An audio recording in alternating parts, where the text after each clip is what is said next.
Assalamualaikum warahmatullahi wabarakatuh. Kembali lagi dengan saya Rangga Okta Pratama. Dalam video kali ini saya akan menjelaskan mengenai korosi yang disebut juga dengan perkaratan. Nah, apa sih itu korosi? Korosi itu adalah kerusakan atau degradasi logam akibat reaksi redoks antara suatu logam dengan berbagai zat di lingkungannya yang menghasilkan senyawa-senyawa yang tidak dikehendaki.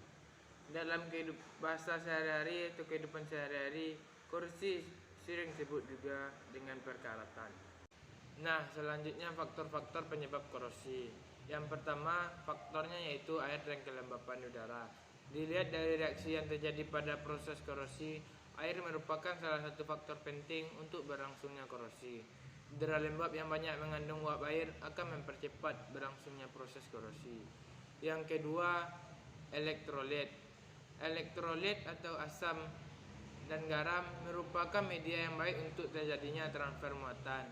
Hal ini mengakibatkan elektron lebih mudah untuk diikat oleh oksigen di udara. Air hujan banyak mengandung asam, sedangkan air laut banyak mengandung garam. Oleh karena itu, air hujan dan air laut merupakan penyebab korosi yang utama. Selanjutnya, faktor yang ketiga, permukaan logam yang tidak rata. Permukaan logam yang tidak rata memudahkan terjadinya kutub-kutub muatan yang akhirnya akan berperan sebagai anode dan katode.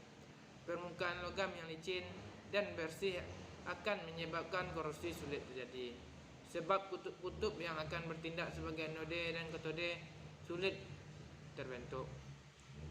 Yang faktor terakhir, terbentuknya sel elektrokimia. Jika dua logam yang berbeda potensial bersinggungan pada lingkungan berair atau lembab, dapat terbentuk sel elektrokimia secara langsung. Logam yang potensialnya lebih rendah akan segera melepaskan elektron ketika bersentuhan dengan logam yang potensialnya lebih tinggi, serta akan mengalami oksidasi oleh oksigen dari udara. Hal tersebut mengakibatkan korosi lebih cepat terjadi pada logam yang potensialnya rendah. Sedangkan logam yang potensialnya tinggi justru lebih awet. Sebagai contoh, paku keling yang terbuat dari tembaga untuk menyambung besi akan menyebabkan besi di sekitar paku keling tersebut berkarat lebih cepat. Selanjutnya, bentuk-bentuk korosi. Yang pertama, korosi seragam. Yang kedua, korosi sumur. Yang ketiga, korosi erosi. Yang keempat, korosi galvanis. Yang kelima, korosi tegangan. Yang keenam, korosi celah. Dan yang terakhir, korosi mikrobiologi. Nah, selanjutnya pencegahan korosi. Korosi dapat dikontrol dengan berbagai cara. Pertimbangan utama adalah masalah ekonomi, terutama akibat yang ditimbulkannya. Kontrol terhadap korosi, pemilihan material, costing atau pelapisan, desain, proteksi katodik dan nodik, dan kontrol lingkungan atau temperatur, konsentrasi oksigen yang lain. Nah, yang terakhir yaitu kesimpulannya. Korosi adalah kerusakan atau degradasi logam akibat reaksi redoks antara satu logam dengan berbagai zat di lingkungannya yang menghasilkan senyawa-senyawa yang tidak dikehendaki atau yang tidak diinginkan. Dalam bahasa sehari-hari, korosi disebut perkaratan.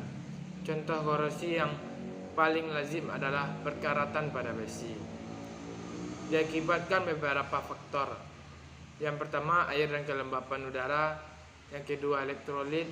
Yang ketiga, permukaan logam yang tidak rata. Dan yang terakhir, faktornya itu terbentuknya sel elektrokimia. Baiklah, hanya itu yang dapat saya sampaikan dalam video kali ini. Wassalamualaikum warahmatullahi wabarakatuh.